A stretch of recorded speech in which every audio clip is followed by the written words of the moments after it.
Perverso. Muy bien, pues el día de hoy vamos a hablar de la historia de los virus, pero con una perspectiva bastante amplia. Nos vamos a ir a la Edad Media y quizá un poco antes, porque voy a empezar por decir esto. Hay ahorita un grupo de doctores, de investigadores, que desde varios ángulos diferentes están compartiendo la noción de que no es científicamente comprobable hablar de la existencia de los virus. Hay muchos indicios de que la teoría viral no se refleja en la realidad y que por tanto gran parte de la teoría también de inmunidad y de buscar proteger al cuerpo ante agentes patógenos tampoco se sostiene. Les voy a decir, gran parte de las personas que se han concentrado en esta línea de investigación hablan de que eh, toda la industria de la virología, toda la industria de las vacunas, por ejemplo, son nocivas y que buscan hacernos daño. Lo que yo les voy a presentar hoy es una perspectiva distinta. Creo que nadie busca hacernos daño activamente, que al menos en la mayoría de las personas que se dedican a la medicina, que se dedican a la farmacología, tienen principios desactualizados e información incompleta. Y de ahí vienen los problemas, no de querer causar daño, sino de no tener la información correcta y además intentar defender lo que a un nivel emocional y espiritual a ellos les trae tranquilidad. Lo que vamos a hablar hoy es que las vacunas y la idea de que podemos crear inmunidad protegiéndonos de virus y bacterias, es más una creencia emocional y un sustituto pobre, yo diría, o incompleto de una sensación de paz espiritual y de confianza en la sabiduría de la naturaleza, pero como no está verbalizado, como la ciencia dice, yo te presento datos y yo te presento solo una verdad objetiva, la mayoría de los virólogos, la mayoría de los desarrolladores de vacuna, no pueden ver el panorama completo y no pueden ver que la ciencia está llena de pensamiento mágico. Yo no creo que sea malo que la ciencia esté llena de pensamiento mágico porque necesitamos el pensamiento mágico. No somos seres racionales y eso se nos olvida de manera recurrente. Tenemos procesos racionales, tenemos capacidad lógica, tenemos capacidad matemática, pero no significa que podamos usarla de forma objetiva. Hay un libro que para mí es uno de los libros más valiosos que se ha escrito sobre ciencia, que se llama El cuerpo del investigador, y lo escribió un historiador francés llamado Michel Desserteaux. Y en el cuerpo del investigador lo que apunta es simplemente todas las personas, los premios Nobel, los directores de las universidades más prestigiosas del mundo, todos tenemos un cuerpo y en ese cuerpo tenemos emociones, tenemos miedos, tenemos anhelos, tenemos puntos ciegos, porque somos humanos. Y lo que la ciencia ha hecho los últimos 50, 80 años es negar que los investigadores son humanos, negar que los doctores son humanos, que los científicos son humanos, ¿no? Y de hecho incluso, ¿no? En el caso específico de doctores en hospitales, enfermeras, enfermeros, doctoras, se habla de que son superhéroes, ¿no? Son superhumanos, tienen todas las respuestas, viven para ayudar a todos.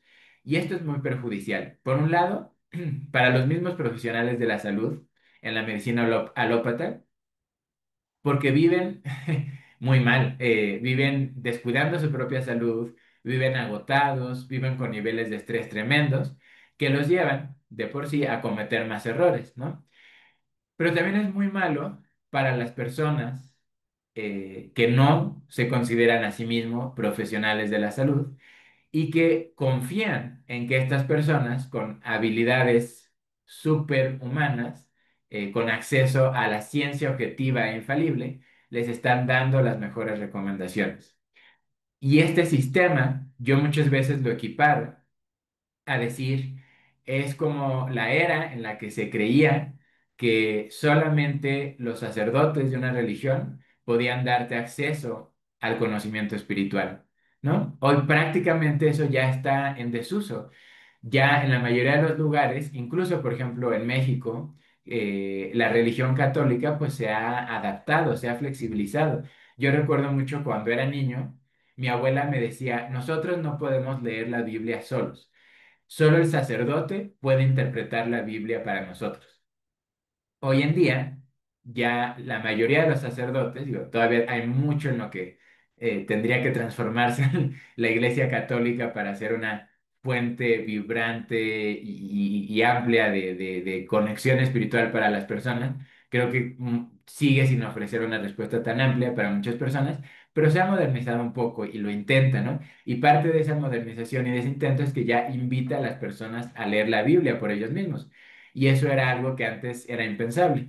Y en general, ya el grueso de la población que realmente está interesada en la espiritualidad se informa por su cuenta, busca su propia intuición, busca su propia relación con lo divino, ¿no? Porque se dan cuenta de que el conocimiento de lo divino, el conocimiento espiritual, es algo muy personal.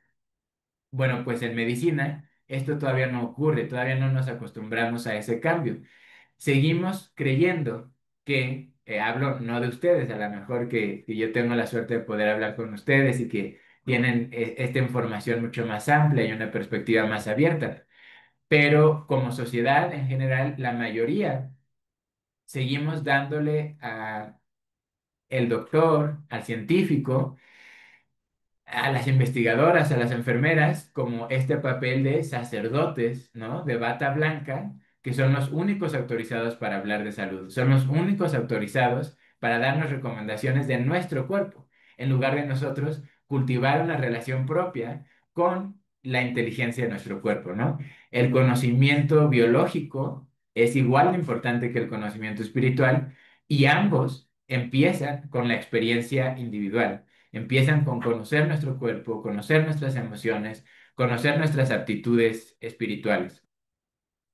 Y con esa pequeña introducción, vamos al planteamiento de esta investigación, o perdón, la plática que les quiero compartir hoy, que es la mayor parte de los procesos que veamos alrededor de la investigación de virus y la investigación de vacunas vienen de una ilusión, de la ilusión de creer que la ciencia es capaz de resolver cuáles son los agentes causantes de enfermedad y eh, que hay un solo agente causante de enfermedad para cada uno de los síntomas que están en la Tierra.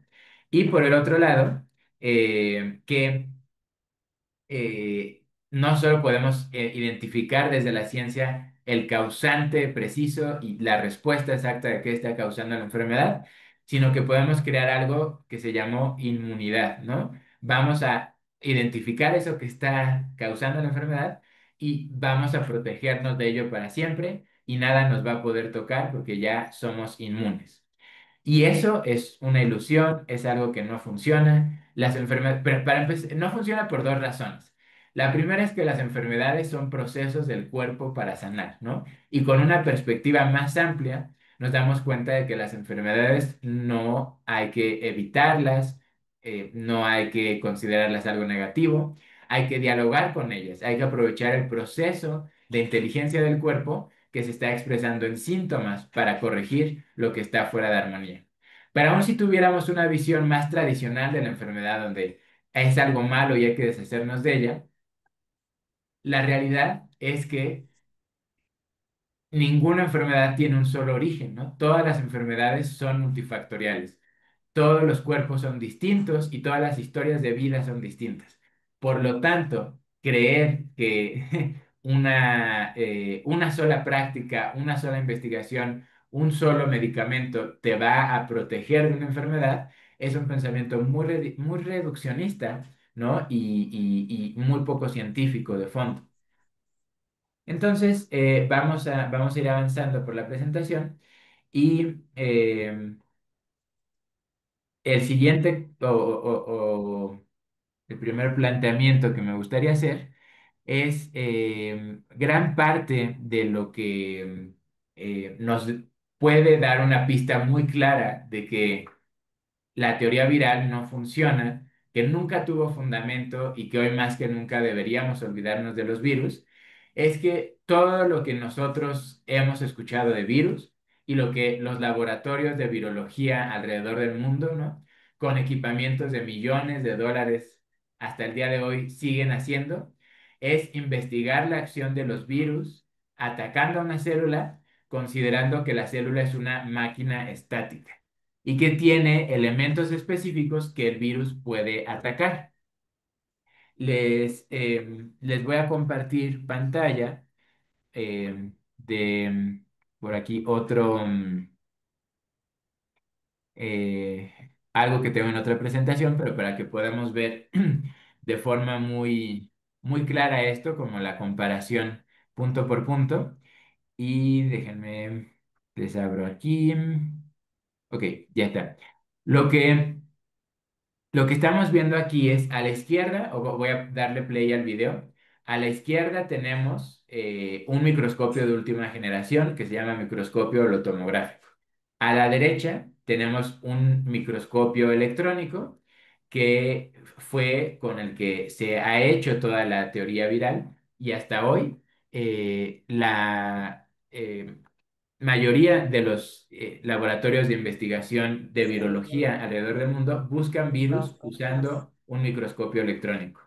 Entonces van a ustedes a ver la diferencia. A la izquierda tenemos este microscopio de última generación que nos deja ver el increíble movimiento que hay adentro de una célula, ¿no? Tenemos proteínas, tenemos péptidos, tenemos vesículas más pequeñas aún que péptidos, moviéndose todo el tiempo y realizando funciones sin tener una estructura fija.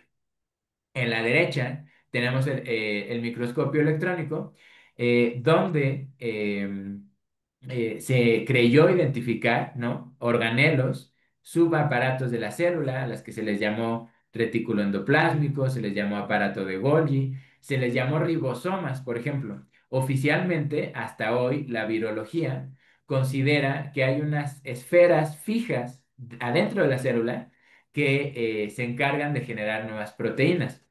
Y voy a abrir por acá en otra pestaña, le voy a poner eh, replicación viral adentro de una célula y vamos a ver el tipo de imágenes que nos salen.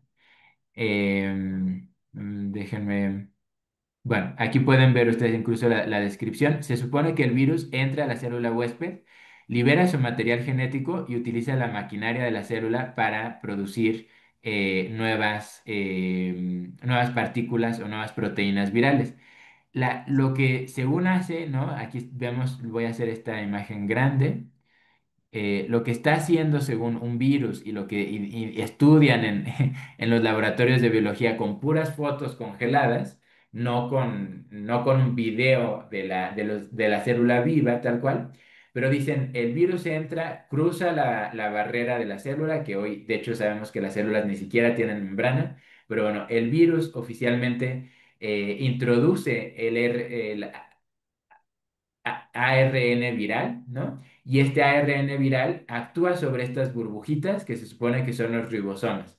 Estas burbujitas se infectan por el ARN extranjero del virus y entonces, en lugar de producir las proteínas naturales de la célula, empieza a producir proteínas del virus para que el virus pueda replicarse y estos ribosomas son secuestrados porque ahora ya no van a secretar, ya no van a generar las proteínas naturales de la célula, ahora empiezan a generar proteínas virales que van a pasar al aparato de Golgi, se van a nutrir y van a liberarse de la célula y van a salir nuevos virus súper potentes alimentados de esta fábrica de proteínas que son los ribosomas, porque ya infectaron a la célula y la lastimaron y la modificaron de tal forma que ahora esa célula ya no puede producir proteínas normales, ya solo va a producir proteínas para crear nuevos virus y que el virus siga invadiendo todo nuestro cuerpo. Suena como algo muy científico, suena como algo incluso lógico, o sea, porque si la célula fuera así, si de verdad existieran los virus y fuera algo que pudiera penetrar la membrana de la célula, que tuviera un ARN que puede secuestrar el ribosoma y ponerlo a fabricar más virus, tiene lógica, o sea, es un proceso que no es, digamos, inventado, no es algo ilógico, tiene una racionalidad, pero como teoría, ¿no? Y es una teoría que, regreso acá, es una teoría que se basaba en microscopios electrónicos donde se creyó ver ribosomas, ¿no? Hoy, algo tan sencillo como preguntarle a un virólogo, ¿sabes qué es un microscopio lotomográfico? ¿Has visto que tenemos acceso a una imagen de la célula mucho más detallada que nunca antes? ¿Te das cuenta de que no existe el aparato de Golgi para que los virus puedan pasar por ahí? ¿Te das cuenta de que no existen ribosomas para que se puedan poner a fabricar proteínas? ¿Te das cuenta de que las proteínas se ensamblan y se desensamblan espontáneamente, que no necesitan ninguna ARN ni ADN para fabricarse? ¿Te das cuenta de que toda la teoría genética ha quedado desactualizada hasta tal punto que el año pasado, ¿no? La portada principal de febrero de Nature, el diario científico más famoso del mundo, fue: es tiempo de reconocer que los genes no programan la vida, los genes no tienen nada que ver con la programación de proteínas, no tienen nada que ver con el comportamiento de la célula. Y si los genes no tienen que ver con el comportamiento de la célula, si el ARN de la célula no se necesita mantener puro para generar proteínas sanas, no puede haber, o sea, más allá de que existieran los virus, este supuesto procedimiento por el que el ARN del virus entra y empieza a modificar la fabricación de proteínas, está completamente demostrado como falso por la tecnología que tenemos actual de visualización de las células y por muchos experimentos, ¿no? Por mencionarles alguno, están. Está el experimento que hemos visto varias veces en las pláticas de medicina holosómica, donde Thomas Seyfried, por ejemplo, hace el experimento de un ADN sano extraído del núcleo de una célula sana, que aquí está en verde, lo pone en una célula cancerígena, ¿no? Que aquí está, es la columna 4, está la célula representada en rojo porque está enferma y de acuerdo a la teoría genética, al ponerle el ADN sano, tendría que sanar la célula y ya no ser cancerígena. Pero no, esa célula al reproducirse va a seguir siendo cancerígena. Por el contrario, una célula sana, si le pones el ADN defectuoso, el ADN, que de hecho se habla de que hay oncoviruses que causan cáncer, que entran, como el VPH, por ejemplo. Se dice que el VPH daña el ADN de las células del útero y que es el virus del VPH el que te va a poner este ADN defectuoso en el núcleo y que por culpa del virus ahora la célula va a reproducirse como cancerígena. Thomas Edison ha demostrado que el supuesto mecanismo de acción del VPH es totalmente falso, porque si a una célula sana le pones un ADN defectuoso, un ADN cancerígeno, en teoría no pasa nada. El ADN no tiene ningún efecto sobre si esa célula es sana o no, sobre si no causa cáncer una modificación del ADN, porque todas las funciones de la célula no están en el ADN, sino están en esto que nosotros vimos acá, que es el flujo de proteínas, ¿no? Y déjenme, no tengo mucha experiencia porque normalmente me ayuda Gloria, pero si alguien puede ver eh, ya vi dónde están los participantes, porque me gustaría pedirle a la persona que tiene el micrófono abierto que lo cierre, pero ya lo voy a cerrar. Muy bien. Listo, ya regresamos. Ok, Sí, el ADN, ¿no? O sea, el experimento del doctor Seyfried está más que claro por qué el ADN no influye en la fabricación de proteínas, porque ni el ADN tiene las instrucciones, ni necesita enviar un ARN mensajero a los ribosomas para crear nuevas proteínas, porque ni el ADN tiene instrucciones, ni existen los ribosomas, ni las proteínas requieren una programación o código. Las proteínas son conscientes, las proteínas se ensamblan, se desensamblan, se transforman continuamente. Y no solo eso, ¿no?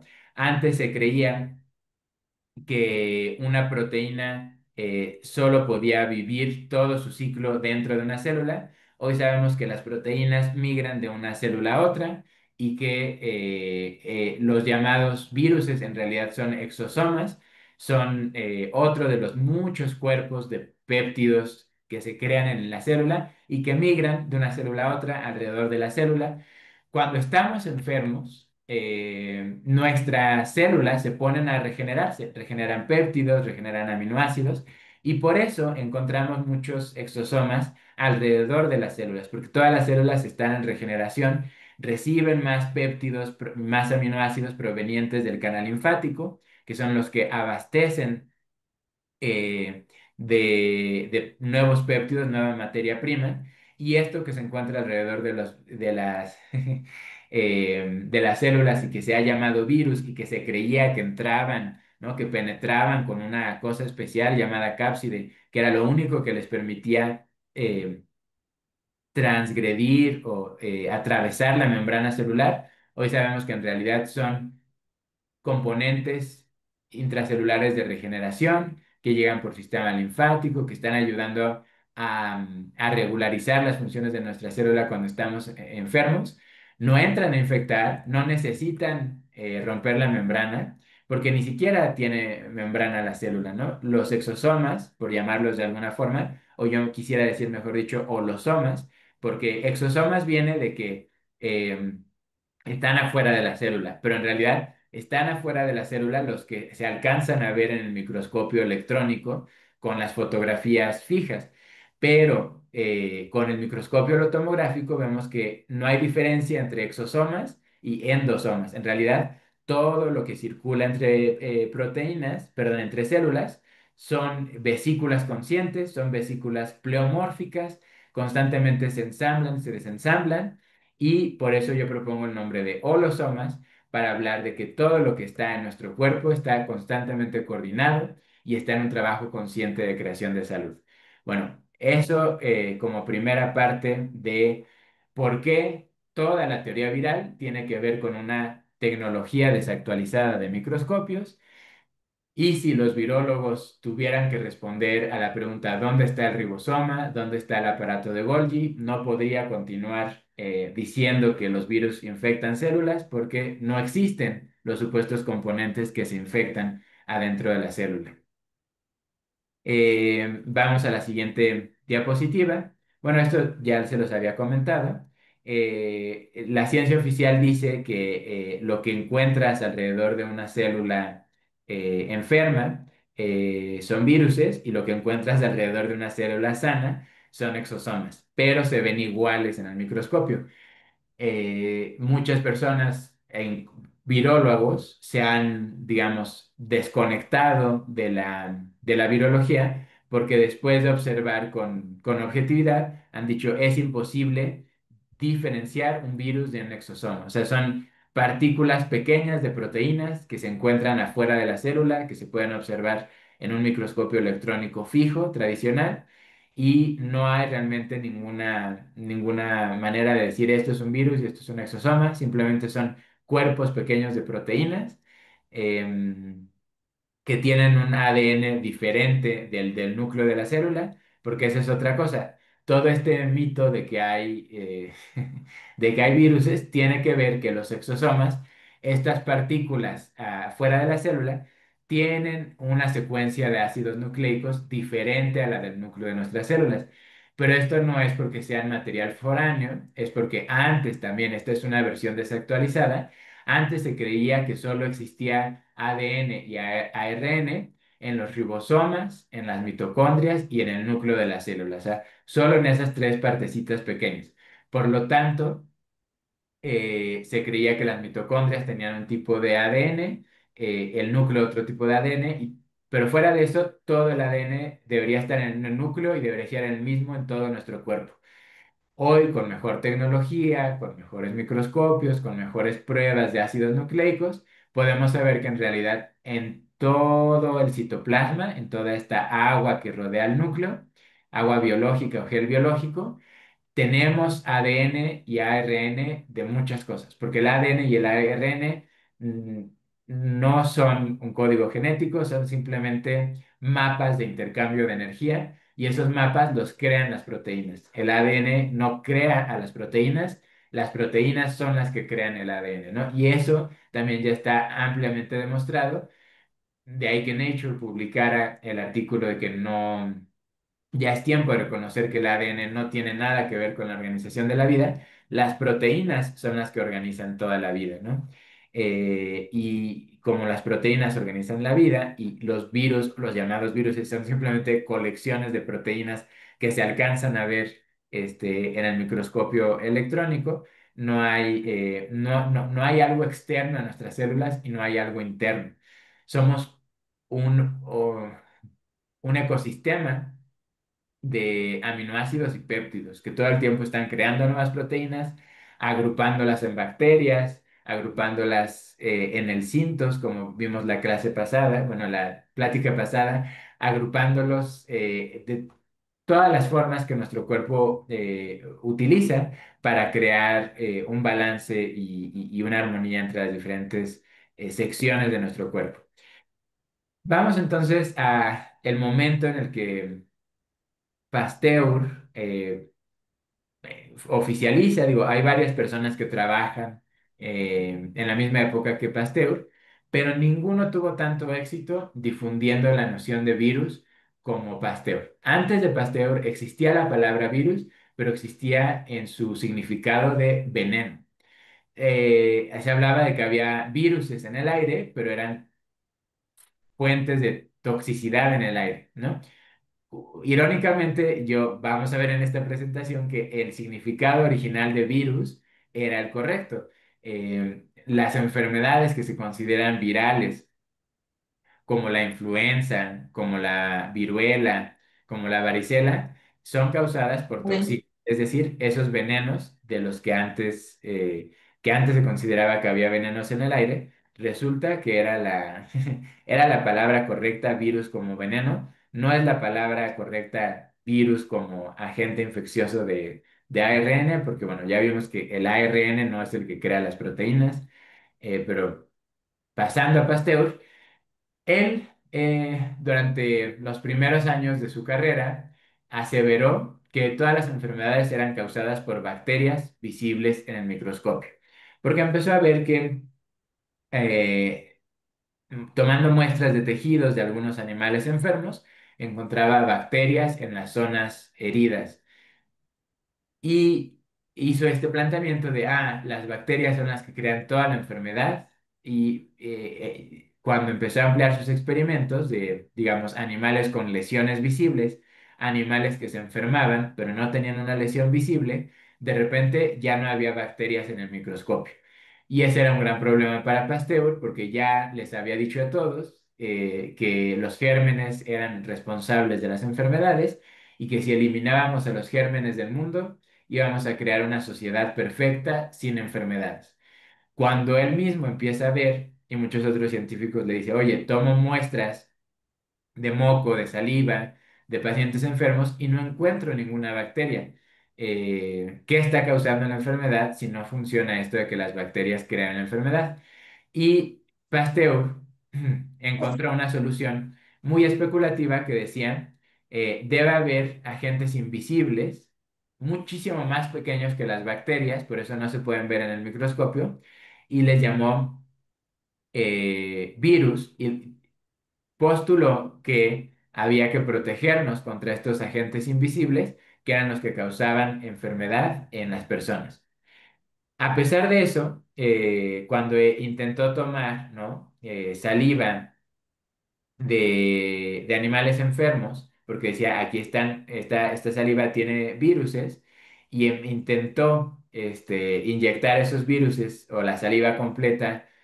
Bueno, intentó de todo, intentó salpicar, intentó untarlo en los animales sanos, intentó inyectarles la saliva directo en la sangre y no se enfermaban. O sea, esos virus eran muy poco eficientes para enfermar porque por más que tomaras la saliva supuestamente con material viral, no había manera de hacer que esa saliva enfermara a los perros, ¿no?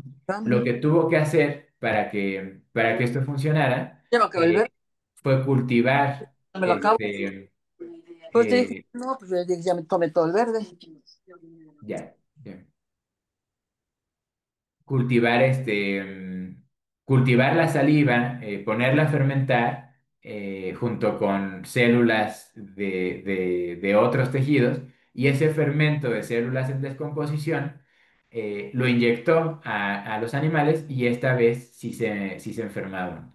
Entonces, el planteamiento que hizo Pasteur en esa época y que continúa hasta el día de hoy, ¿no? Em, si ustedes buscan información de cómo, por ejemplo, se probó la acción del supuesto virus del COVID, fue tomar una muestra de un paciente enfermo, la pones a cultivar normalmente en células renales o cuando se puede, células pulmonares de un animal de experimentación y esos agentes virales los pones a que se reproduzcan en las células y luego esas células en descomposición las inyectas a los animales sanos y si se enferman o las rocías adentro de la garganta de animales sanos y si se enferman de la garganta porque les inyectaste células en descomposición, supuestamente eso demuestra la existencia de los virus, cuando lo único que demuestra es que pues si te ingresas violenta y artificialmente material en descomposición a tu cuerpo, pues tu cuerpo va a tener una reacción, ¿no? Para intentar eliminar esas toxinas de las células en descomposición. Pero desde Pasteur hasta hoy, el supuesto procedimiento de exploración de los viruses no tiene un sustento científico y la conclusión honesta tendría que haber sido la que sí postuló el doctor Rosenau. El doctor Rosenau es alguien que se cita a menudo en todas las presentaciones, todas las investigaciones que hablan acerca de cómo la teoría viral no tiene ningún fundamento. Lo que hizo él fue, durante la época de la gripe española, que se supone que es la pandemia más letal que ha habido en la historia documentada, tuvo un proyecto que le encargó directamente el CDC, el Departamento de Investigación o bueno, de Control de Enfermedades Contagiosas en Estados Unidos, que existía desde esa época, le encargó un experimento para ver cómo exactamente se contagiaba la gripe española. Y lo que hizo fue reclutar 500 voluntarios sanos, bueno, un poco más de 500, y les puso muestras de saliva, moco, y con pacientes que estaban vivos, también les pidió que tosieran enfermos, o sea, pacientes enfermos de gripe española con síntomas graves, les pidió que tosieran encima de los pacientes sanos. Para los pacientes sanos no solo los expuso a pacientes muy enfermos, también los expuso a moco y saliva de pacientes muertos, o sea, gente incluso que ya había muerto del supuesto virus de de la gripe española. En cuanto morían, tomaban una muestra y decían, este virus está muy activo porque acaba de matar a una persona, e iban y probaban a dárselo adentro de la boca de la persona, inyectárselo hasta el fondo de la garganta, en algunos de los experimentos incluso inyectarlo a torrente sanguíneo, pero como era simplemente fluido biológico, no en descomposición, a diferencia de lo que se hace en las pruebas de virología, donde tienes que tomar las células de riñón o las células de pulmón y las dejas fermentar al menos 5 días y ya ese compuesto fermentado y tóxico lo inyectas, Pero si tomas directamente la muestra de moco o de saliva, el experimento de Rosenau demostró que era imposible contagiar a los voluntarios sanos. Esto significa que es falso lo que experimentamos nosotros cuando alguien tiene catarro o gripa y después de pasar tiempo con ellos nos contagiamos o pensamos que nos pasó esa gripa. No, es muy curioso, pero durante todo el siglo XX, bueno, no todo el siglo XX, pero de este primer experimento en 1920 más o menos, bueno, 19 hasta 1960, el CDC en Estados Unidos y el Ministerio de Salud en el Reino Unido tuvieron programas activos de intentar explicar el contagio.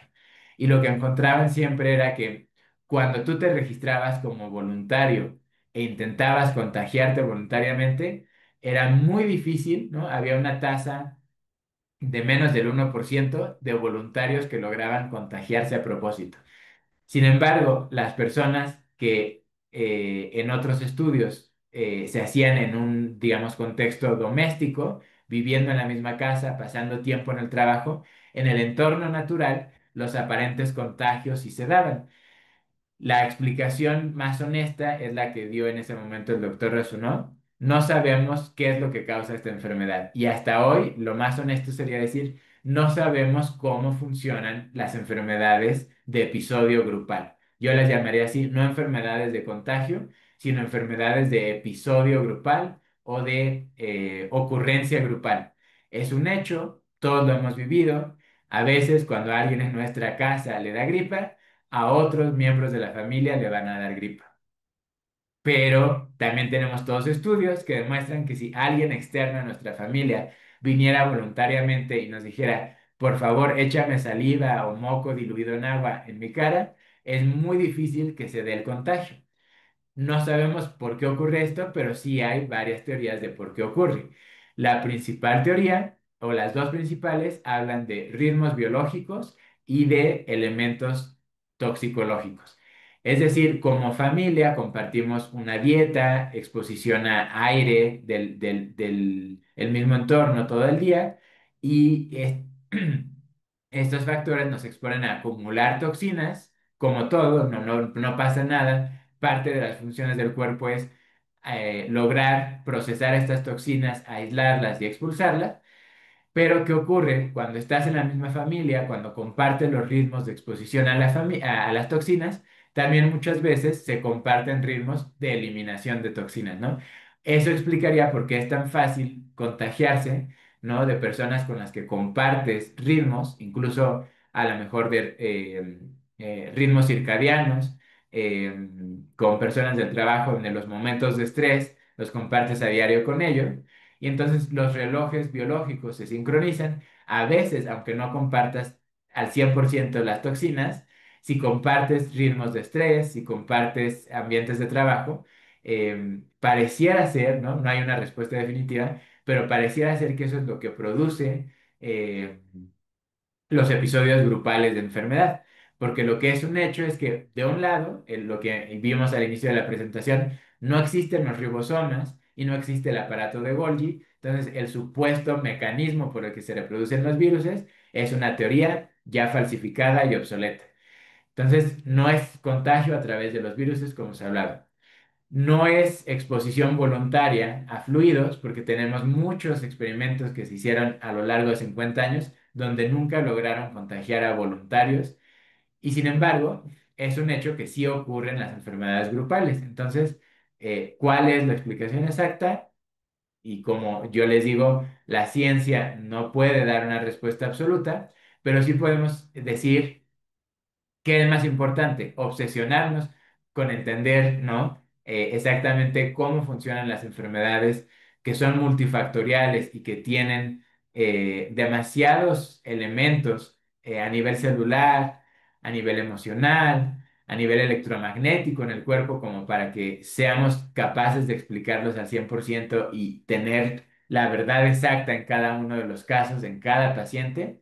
Eso es anticientífico porque, y muy poco humilde. No podemos encontrar respuestas absolutas, pero ¿qué sí podemos hacer? Es darnos cuenta de que si las enfermedades son multifactoriales, en lugar de obsesionarnos con un solo componente o causante posible de la enfermedad, lo que más podemos hacer por nuestra salud es vivir con la tranquilidad de que, primero, lo que vimos hace algunas diapositivas, eso que se había creído que eran virus alrededor de células enfermas, en realidad son colecciones de péptidos y proteínas que están ayudando a resanar es- la dinámica y las funciones de la célula. Por un lado, eso, saber que nuestro cuerpo está en constante regeneración y no en constante ataque. Y por otro lado, si la salud es multifactorial, simplemente ver cuántos factores, qué variedad de factores de salud le podemos dar a nuestro cuerpo para que tenga las mejores condiciones, las mejores herramientas, la mejor materia prima para continuar con su inercia natural, que es la regeneración. Aquí voy a mencionar brevemente, hablamos de la época de Pasteur, que fue la primera vez que se teorizó que se podía tomar viruses de este cultivo de células fermentadas y que si se aislaba los componentes más ligeros a través de un proceso de sedimentación, por centrifugación, donde, digamos, para hacer las primeras vacunas, Pasteur lo que hizo fue centrifugar este fermento eh, de células en descomposición y el supernatante o lo que flotaba hasta arriba después de centrifugar la mezcla, dijo, aquí lo más ligerito, lo más pequeñito, esto debe contener los viruses, pero ya muertos, los que se separaron de su entorno de contagio. Entonces, esos viruses muertos los voy a inyectar y van a ayudar a crear una respuesta de reconocimiento y como el cuerpo ya los va a conocer, vamos a quedar protegidos contra los virus. De nuevo, en esa narrativa, en esa historia, tenía lógica, pero daba por supuesto que los virus existían y hoy tenemos toda la evidencia científica para decir no existen, ¿no? Pero bueno, eso fue Pasteur. 100 años después, prácticamente, dos científicos llamados Enders y Peebles, sobre todo John Enders es como considerado el padre de las vacunas modernas, porque fue el primero que con mecanismos de control muy específicos y observando en el microscopio electrónico grupos de péptidos que él llamó virus del sarampión, intentó aislar, ¿no? Estos grupos de péptidos que llamó viruses o partículas virales, porque en teoría el virus entero solo es imposible de ver porque solo está dentro de la célula y lo que vemos alrededor de la célula son partículas virales que salen y están buscando nuevas células para infectar y desarrollarse. Pero bueno, estas partículas virales las observó en el microscopio electrónico, lo que él consideró, hoy sabemos que en realidad son exosomas, son holosomas, son colecciones de proteínas que están circulando entre las células para compartir materia prima de regeneración. Pero bueno, en la época de Enders, él creyó ver partículas virales, intentó demostrar que si esas partículas virales se inyectaban en un mono, lo iban a proteger del contagio del sarampión. Ese estudio, su proceso es muy organizado, como documentó muy bien cada etapa, se considera que es el primer estudio científico moderno de producción de vacunas con alto control y alta calidad. Sin embargo, ese mismo estudio, la conclusión que dice Enders es, no, fue la última vez que yo sepa que alguien decidió hacer un grupo de control donde dice que era indispensable. A ver, ¿qué pasa si donde yo estoy cultivando el supuesto virus o las supuestas partículas virales, que son estas células en descomposición, la inyecto a un chimpancé, pero hago otro experimento de control donde pongo las puras células sin partículas virales extraídas de pacientes de sarampión, solo las puras células de riñón, las dejo que se fermenten, las dejo descomponerse y eso lo inyecto al chimpancé. O también él experimentó mucho con conejos y pollos. Y él dijo, la verdad es que no hay una evidencia concluyente de que inyectar las células supuestamente con los virus cultivados causaba una enfermedad diferente a inyectar las células fermentadas sin los virus cultivados, o sea, el puro fermento de células en descomposición. Y él dijo, pues no tengo resultados concluyentes, la verdad es que tendría que investigarse mucho más. Podemos hacer algunas pruebas de la vacuna en animales, pero todavía no está lista para humanos, todavía hay mucha investigación. Y lo que la comunidad científica decidió interpretar de esas palabras fue, perfecto, ya demostramos que la vacuna del sarampión funciona, vamos a empezar a inyectarla a todos los niños cuanto antes.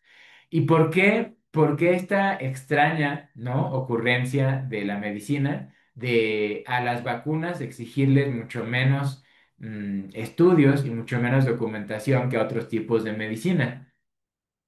Bueno, tiene que ver con esta idea, esta ilusión de la inmunidad. Como realmente el análisis duro y frío de los datos siempre va a indicar que no hay, no hay ningún fundamento para hablar de inmunidad, ¿no? Incluso hoy en día se supone que de las ochenta y tantas dosis de vacunas, creo que ya más que se aplican en Estados Unidos a los niños, cubren un panorama de 27 enfermedades distintas, ¿no? Que si sarampión, que si rubiola, erisipela, un buen de enfermedades que están cubiertas por ese programa eh, tremendo de 84 vacunas, ¿no? Si analizamos esas 27 vacunas, esas 27 enfermedades de las que supuestamente se están protegiendo, ninguna de las 27 está extinta, salvo supuestamente la poliomielitis, pero hoy tenemos muchos casos que se han, digamos, reidentificado como eh, polioatrofia y muscular.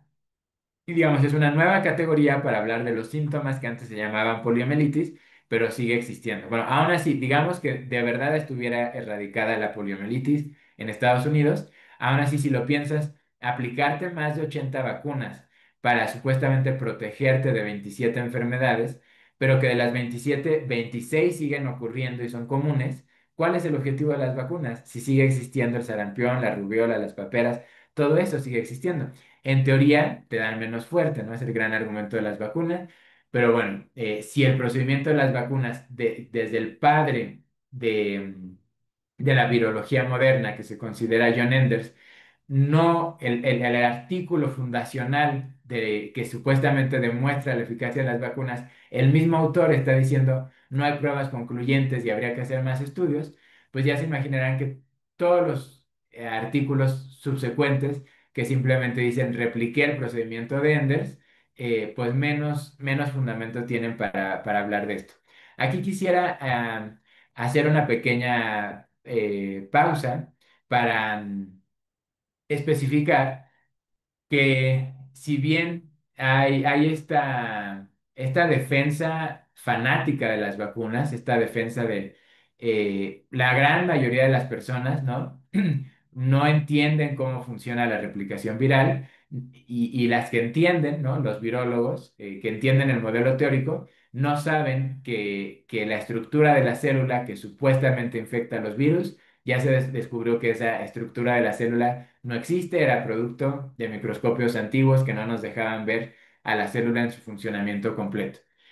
Pero a pesar de que algunos tienen cierta información, algunos no tienen información, muchas personas en la sociedad actual siguen defendiendo las vacunas de una forma como si fuera una gran amenaza contra la población humana, contra el conocimiento científico, hacer preguntas simplemente de las vacunas, ¿no? En cuanto alguien hace preguntas de, ¿son eficaces? ¿Tienen efectos adversos? ¿Qué tanto conviene? ¿Qué tanto no conviene? Hay una respuesta emocional muy fuerte, porque esa es la palabra. No es una respuesta intelectual, no es una respuesta de argumento científico, es una respuesta emocional. Las personas que tienen mucha fe en las vacunas y no tienen flexibilidad para contemplar otras opciones, es porque la respuesta es, me estás diciendo que la ciencia no me va a proteger. me estás diciendo que la ciencia no puede contener las enfermedades.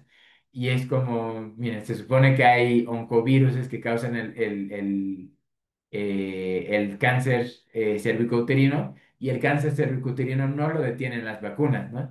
Se supone que hay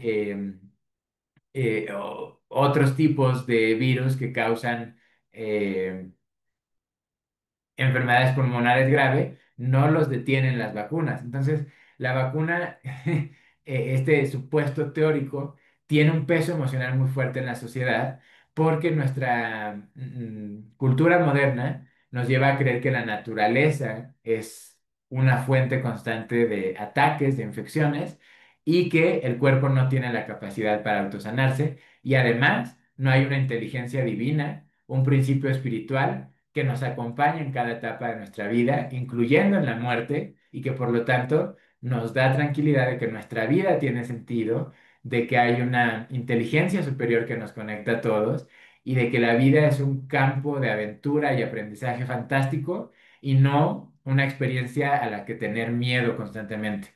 Y como no hay una conexión espiritual, como no hay una conexión con la naturaleza, nuestra única esperanza es que inyectarte una agüita mágica te dé la sensación de estar protegido. Pero la oportunidad que tenemos hacia adelante, hacia la nueva medicina que se está construyendo, hacia la biología que nos permite ver a las células en su verdadera función dinámica, abierta, en comunicación, en regeneración constante, es dejar de tener miedo, es dejar de sentirnos desconectados de la naturaleza, es dejar de sentirnos atacados por bacterias o por viruses y darnos cuenta de que todo lo que sucede en nuestro cuerpo es parte del flujo de la vida y que realmente la única fuente, digamos, de enfermedades que no tienen que ver con malos hábitos, ¿no? O con nuestro propio estrés emocional, con nuestro propio desconexión espiritual, la única fuente externa de enfermedades son las toxinas, ¿no? Y eso, por suerte, pues no es tan difícil protegernos de diferentes formas de las toxinas.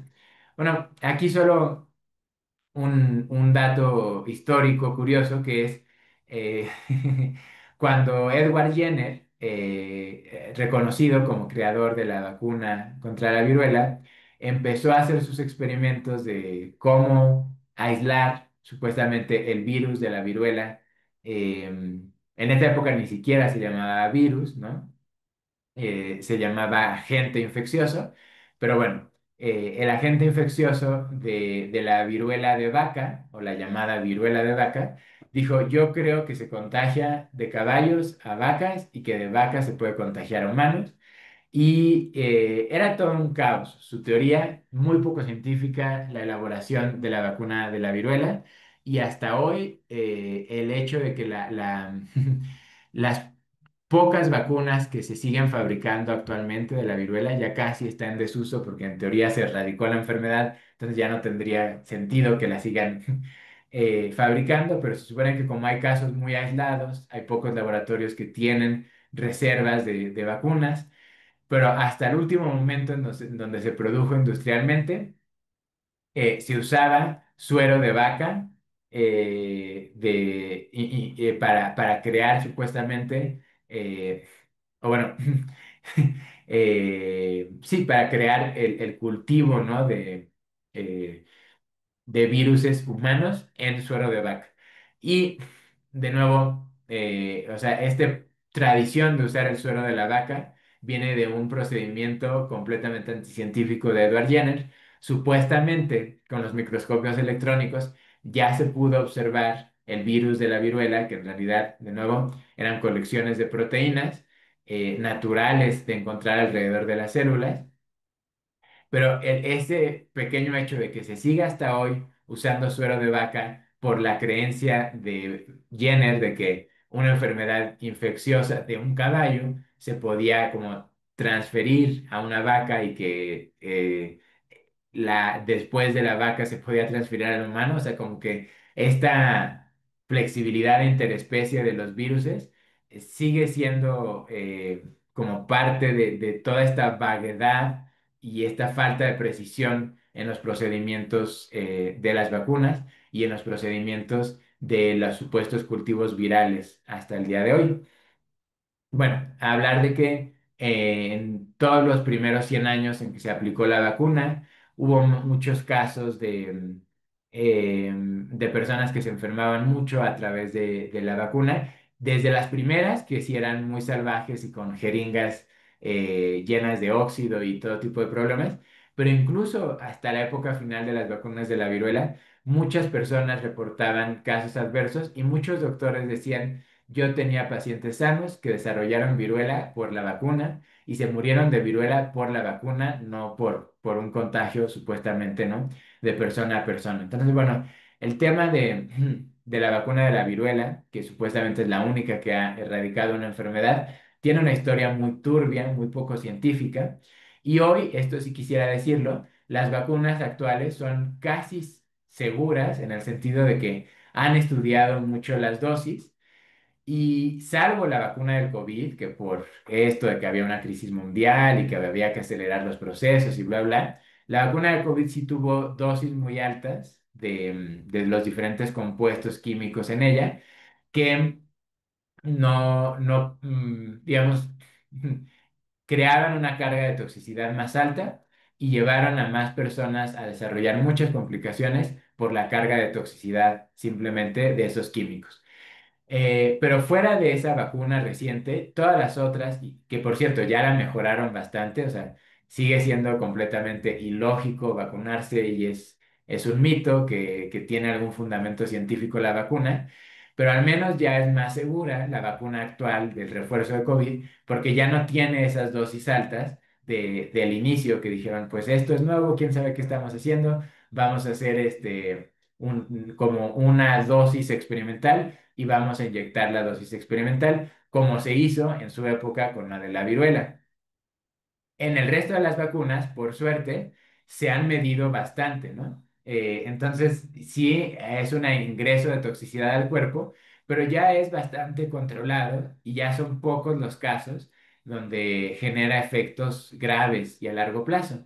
Entonces, el planteamiento que yo les quisiera compartir hoy es, después de hacer este vistazo por la historia de los viruses y de las vacunas, es primero entender que es parte de una historia de desconexión espiritual, de no reconocer los límites de la ciencia, de no reconocer que los miedos, los prejuicios y los puntos ciegos de los médicos y científicos se expresan a menudo en muchos procedimientos. Uno de ellos es no querer reconocer, por ejemplo, que ya hay mejores microscopios para, para hacer pruebas de la salud celular y que bajo estos nuevos microscopios pues no se sostiene para nada la supuesta actividad de ARN de viruses modificando la fabricación de proteínas de la célula.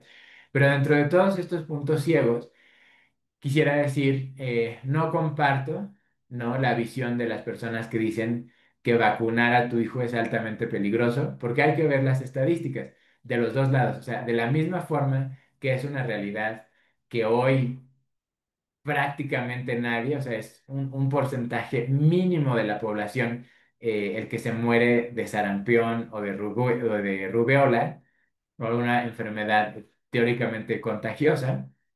De la misma forma, es un mínimo porcentaje de la población el que se muere por la toxicidad inducida por una vacuna.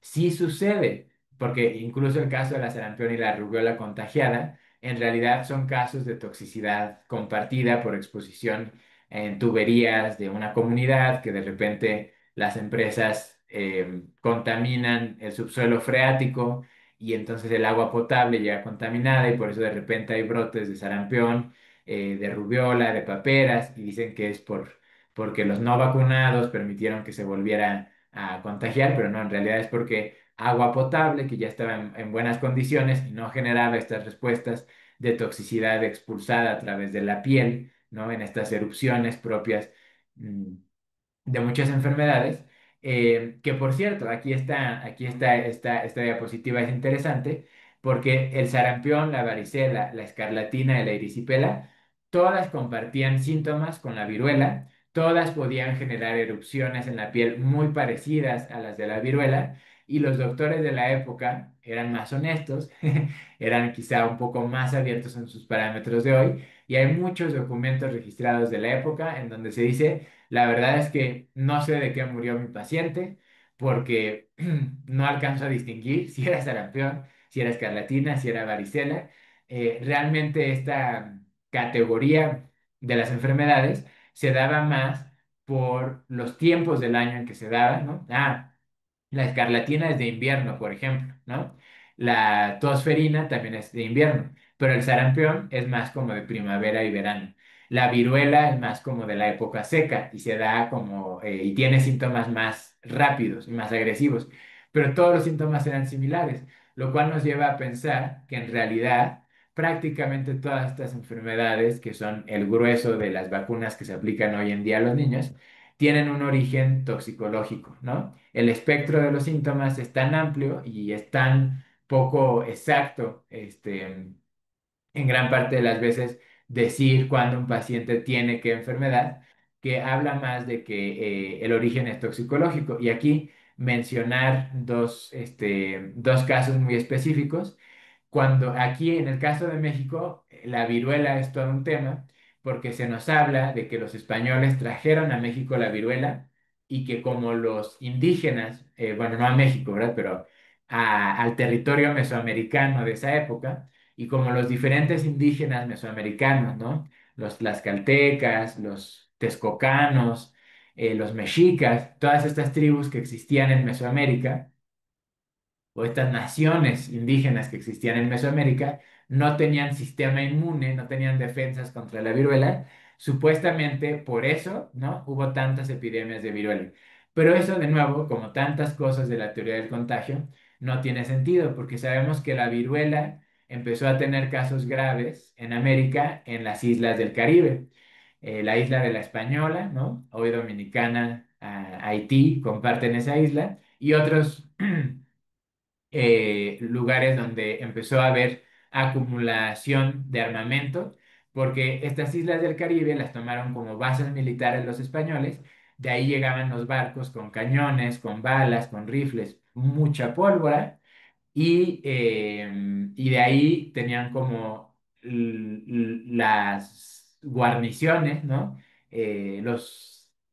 Sí, las bodegas, por así decirlo, de donde después iban dando armamento a las diferentes expediciones militares para conquistar territorios, ¿no? Hacia la América ya continental, ¿no? Del Caribe, hicieron su base militar para ir a México, y bueno, de nuevo, no a México, perdón, a Tenochtitlan y diferentes lugares de lo que hoy es México y Centroamérica. Y posteriormente también, claro, Sudamérica. Pero lo curioso, y es aquí donde se cae la teoría del contagio, que el primer grupo que tuvo una epidemia de viruela en América, en las islas del Caribe, no fueron los indígenas.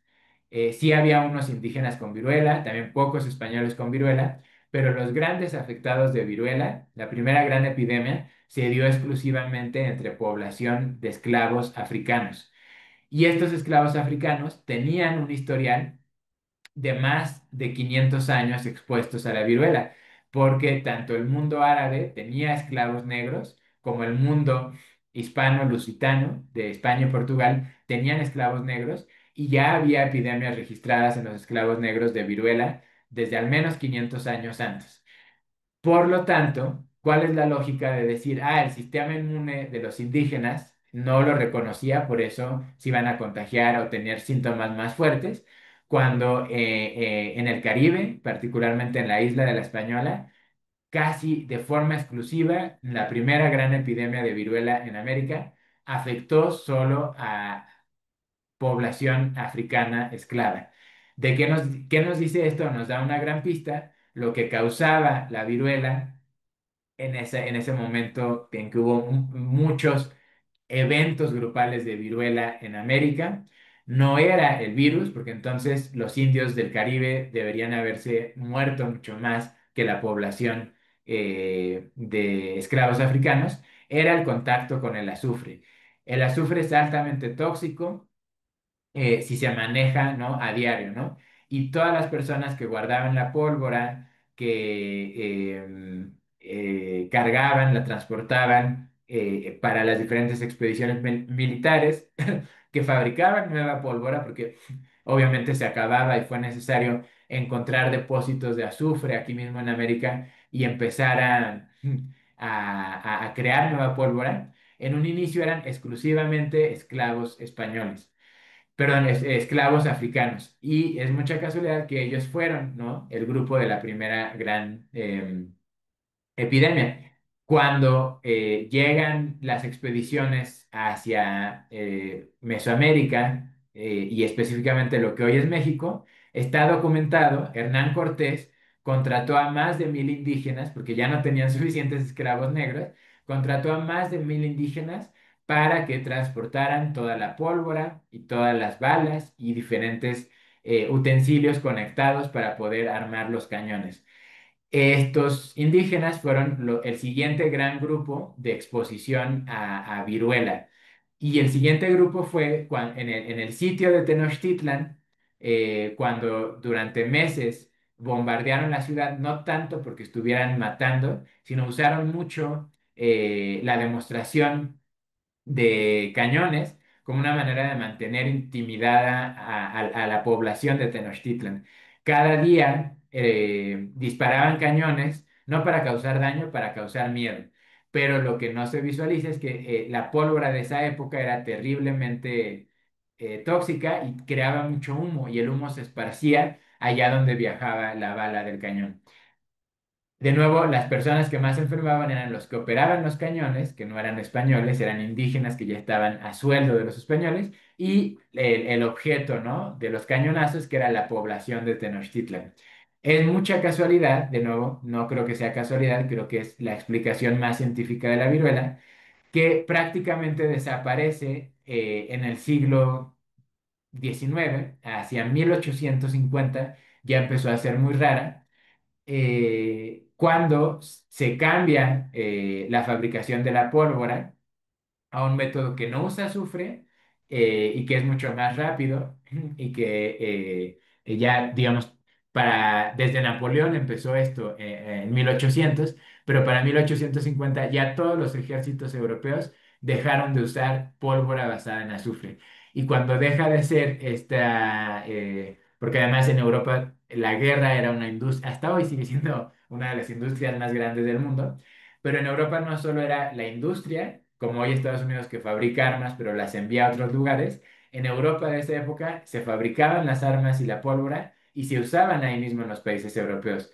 Por eso bueno, no, de nuevo, no quiero decir que hay una sola causa de la viruela, pero sí la evidencia histórica y científica apunta a que este tipo de pólvora, en la que muchas personas se involucraban, porque la fabricación de la pólvora daba empleo a cientos de miles de personas en toda Europa, y además las ciudades estaban continuamente expuestas a pólvora durante las guerras, y muchas de las grandes epidemias de viruela coinciden, ¿no? Con periodos donde una ciudad estuvo en sitio o donde una ciudad fue bombardeada. Cuando cambia a una pólvora más industrial, no basada en azufre, la viruela disminuye radicalmente. De nuevo, no creo que sea la única causa de la viruela, porque no había un diagnóstico claro de la viruela, tiene muchos rasgos en común con otras enfermedades, pero algo muy significativo es que las grandes epidemias de viruela eran en época de guerra o en época de secas, porque la época de secas, sin el ambiente de humedad, era la época en donde se podía trabajar bien la pólvora. Esta pólvora basada en azufre tenía que estar bien seca para pulverizarse y tener como todo el procedimiento. Y bueno, así de estas casualidades hay muchas en la historia y nos hablan, nos refuerzan, ¿no? Si ya tenemos la evidencia actual en el microscopio de que las células no pueden ser secuestradas por viruses y que las células no dependen del ARN para producir proteínas, podemos empezar a proponer estas otras alternativas, es decir, qué era lo que realmente, ¿no?, causaba estos episodios grupales de enfermedad y en muchos de ellos, no en todos, pero la respuesta va a ser fuentes compartidas de toxicidad. En el caso específico, ¿no?, de la conquista española en México, el tema el tema de la pólvora es clave para entender. En Europa había otro factor que era la medicina de antimonio. El antimonio se usaba mucho como una, digamos, como una aspirina de la época. Para todo te daban antimonio y muchos médicos de la época también dejaron escrito que si tú te excedías en la dosis de antimonio, te salían tal cual pústulas en la piel que no se podían diferenciar de las de la viruela, ¿no?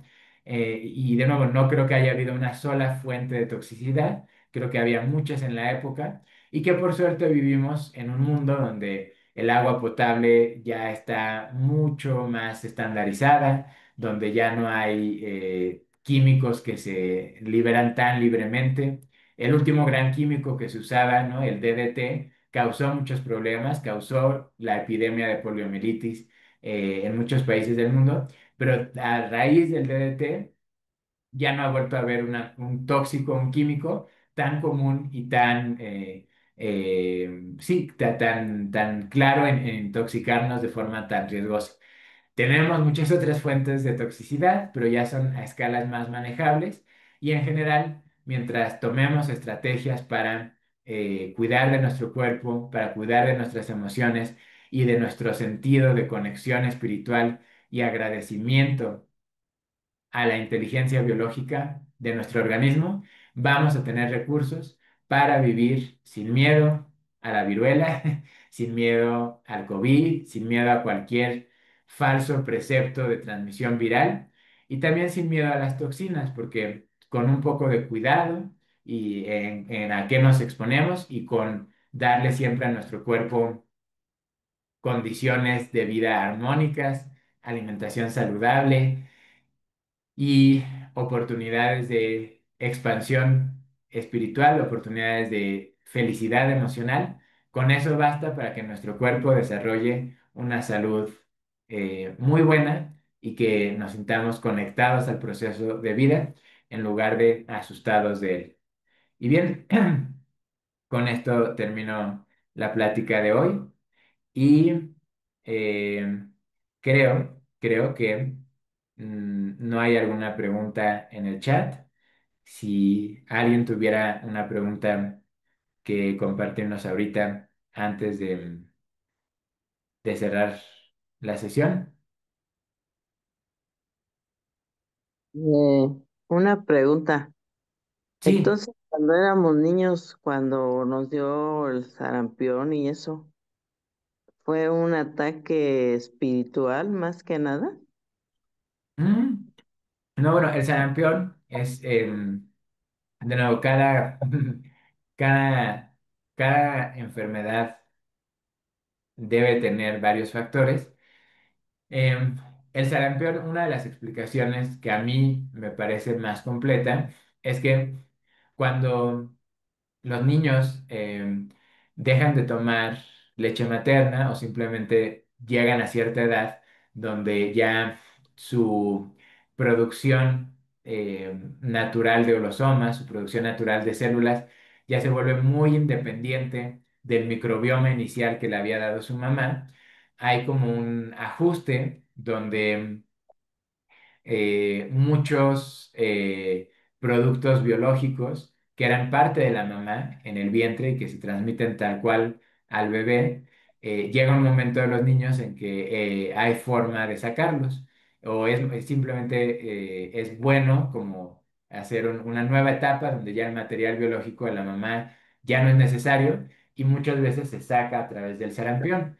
Esa es una explicación que yo he escuchado y a mí me parece muy razonable. Y de nuevo es el tema de los ritmos biológicos, ¿no? ¿Por qué los niños se sincronizan para tener sarampión al mismo tiempo? Porque es como una etapa de madurez, ¿no? Igual que los pajaritos en un nido, normalmente todos aprenden a volar al mismo tiempo porque se sincronizan los ritmos biológicos. En el caso del sarampión, yo lo veo así como un momento de volar respecto a que ya vas a tener tu propio ecosistema biológico completo, ya independiente del de tu mamá. Pero también hay muchos casos de niños que no, no tienen las famosas, pues, el sarpullido, ¿no? Del sarampión, porque tienen, su cuerpo encuentra otra manera de hacer como el cambio de ecosistema biológico y no se vuelve necesario, ¿no? No es universal, pero sí es muy común porque pues es una fuente inofensiva, y para la gran mayoría de los niños puede llegar a ser incómodo, ¿no? Es lo más que pasa, la comezón, pero realmente los niños que se ponen graves asociados al sarampión, realmente es porque tienen otras fuentes, ¿no? De otros factores que complican ese proceso, ¿no? de migración, con un cambio de piel, pero en este cambio en el sistema biológico de producción de proteínas. Y por ejemplo, en el caso de la vacuna de la rabia en los animales, en los perros, ¿ahí qué explicación se daría? Bueno, la vacuna en sí no, no requiere una explicación porque se piensa que va a proteger del virus de la rabia, pero realmente de hecho hay en las organizaciones que hablan en contra del paradigma de la virología, tienen testimonios, ¿no? de empleados de refugios de animales salvajes, empleados de perreras en las ciudades, ¿no? Que cuentan cómo han sido por su trabajo, ¿no? Recibieron cientos de mordidas, a veces miles de mordidas de animales salvajes o de perros callejeros y nunca, y obviamente, ¿no? Ni los animales salvajes ni los perros callejeros vacunados y nunca desarrollaron síntomas de rabia, ¿no? La rabia es como el gran caso, ¿no? De uno de los grandes casos de Pasteur. También hay mucha evidencia de cómo su vacuna pues no tenía un fundamento científico. Las personas que se morían después de ser mordidas por un perro se morían de que el cuerpo no era capaz de sanar la herida y se infectaba simplemente por un estado de salud deficiente previo, ¿no? Recordemos que muchas de las personas en Francia de esa época tenían una alimentación terrible, estaban expuestos a mucha toxicidad porque los trabajos de la época en la industria minera, en la industria de construcción, tenían mucho desgaste. Además estaba el tema de los inviernos, que cada invierno le pegaba tremendo al cuerpo porque la mayoría de las personas no tenía acceso a calefacción. Entonces todo esto hacía posible que en esa época, si te mordió un perro y tu cuerpo estaba muy débil y no lograba regenerar la herida, te morías como por ese proceso de deterioro de tejido a partir del daño inicial de la mordida.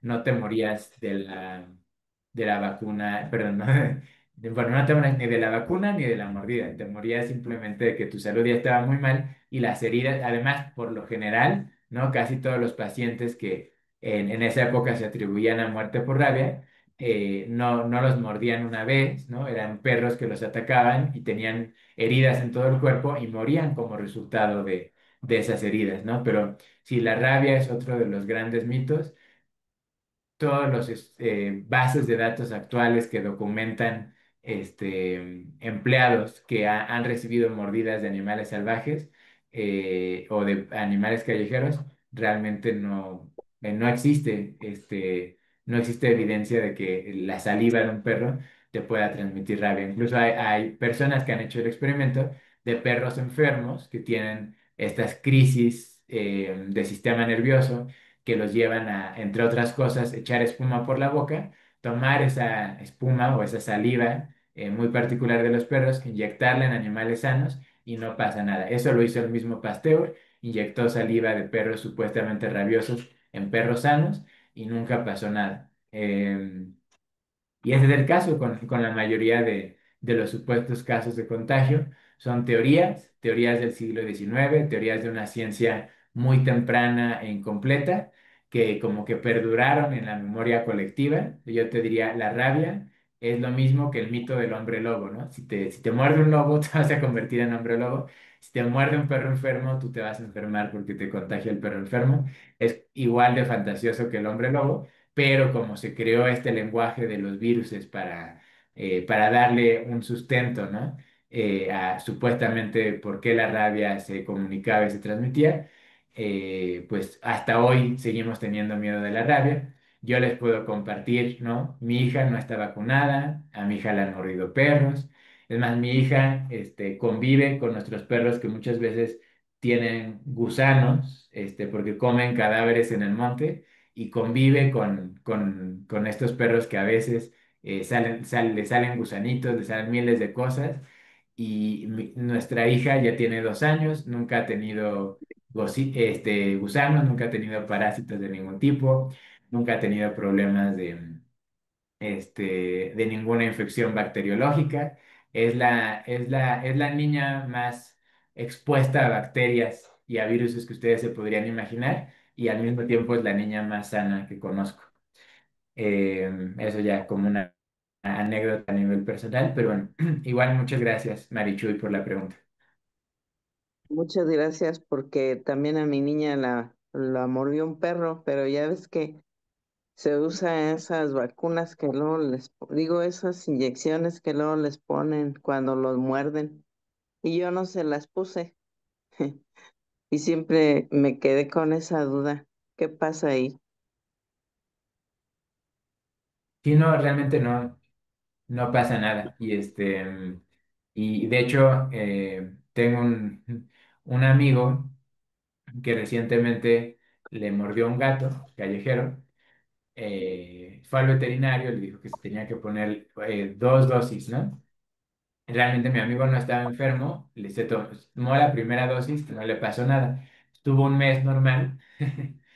Fue el segundo mes a que le pusieran la segunda dosis según de prevención y seguimiento, y con la segunda dosis su cuerpo ya se saturó como del elemento de toxicidad de la vacuna, y sí estuvo enfermo 20 días, con fiebre, con dolor de cuerpo súper feo, como resultado de la segunda vacuna contra la rabia, ¿no? Pero realmente ni la primera semana, ¿no? Porque estuvo una semana sin ir al veterinario hasta que su dedo no cerraba, pero eso por otros factores de su azúcar y otras cosas, pero bueno, su dedo no se lava, por eso fue al veterinario. Pero si la rabia fuera real, en esa primera semana bastaba para que se incubara el virus, ¿no? De la rabia y mi amigo ya habría estado rabioso para la época en la que fue al veterinario. Esa es otra cosa, se supone que la mayoría de las infecciones virales se dan entre 24 y 72 horas a que entra a tu cuerpo.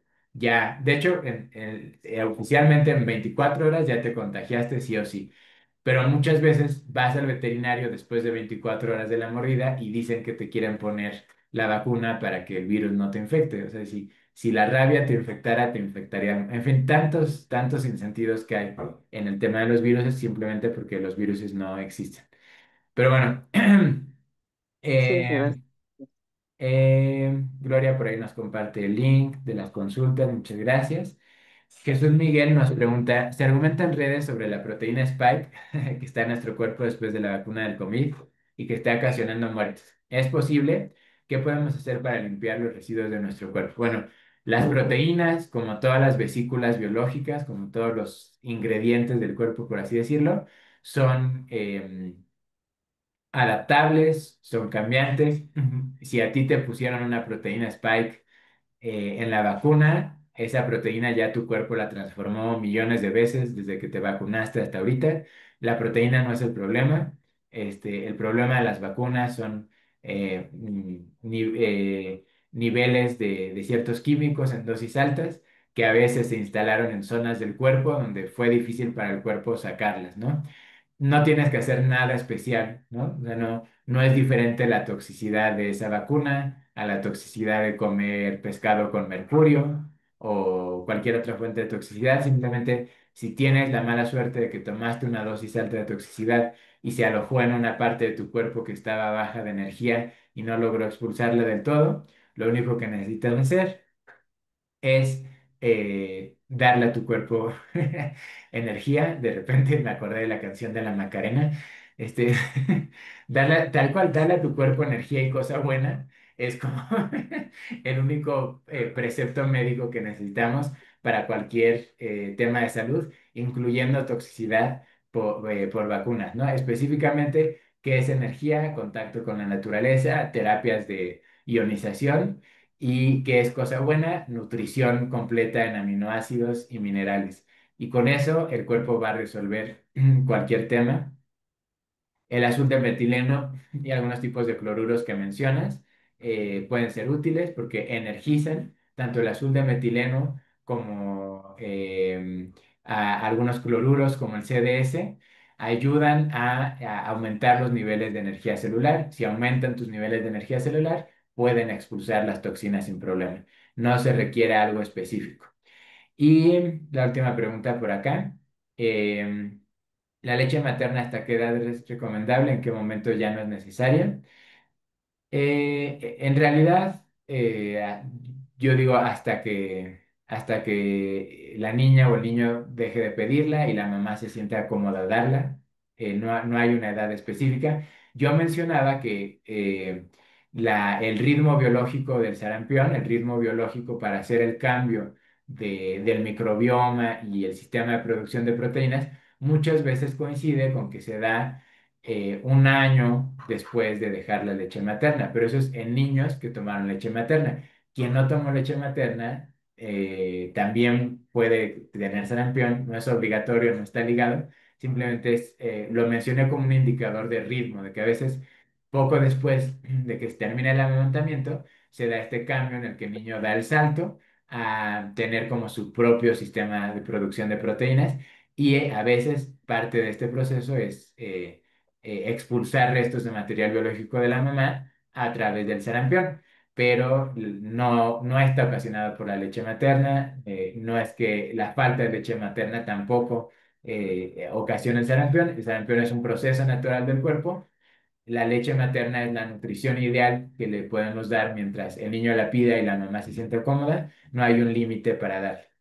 Lore Suárez nos agradece la información y bueno, pues muchísimas gracias. Termino aquí porque nos alargamos un poco y se compartirá el link para otras personas que quieran verla después. Como siempre, muchísimas gracias por la atención, por compartir, por hacer preguntas, comentarios y nos veremos en otra ocasión para coincidir. Que tengan muy bonito fin de semana, inicio de Muchas la gracias. siguiente. Gracias, Carlos. Bendiciones. Hasta pronto. Gracias igualmente para todos.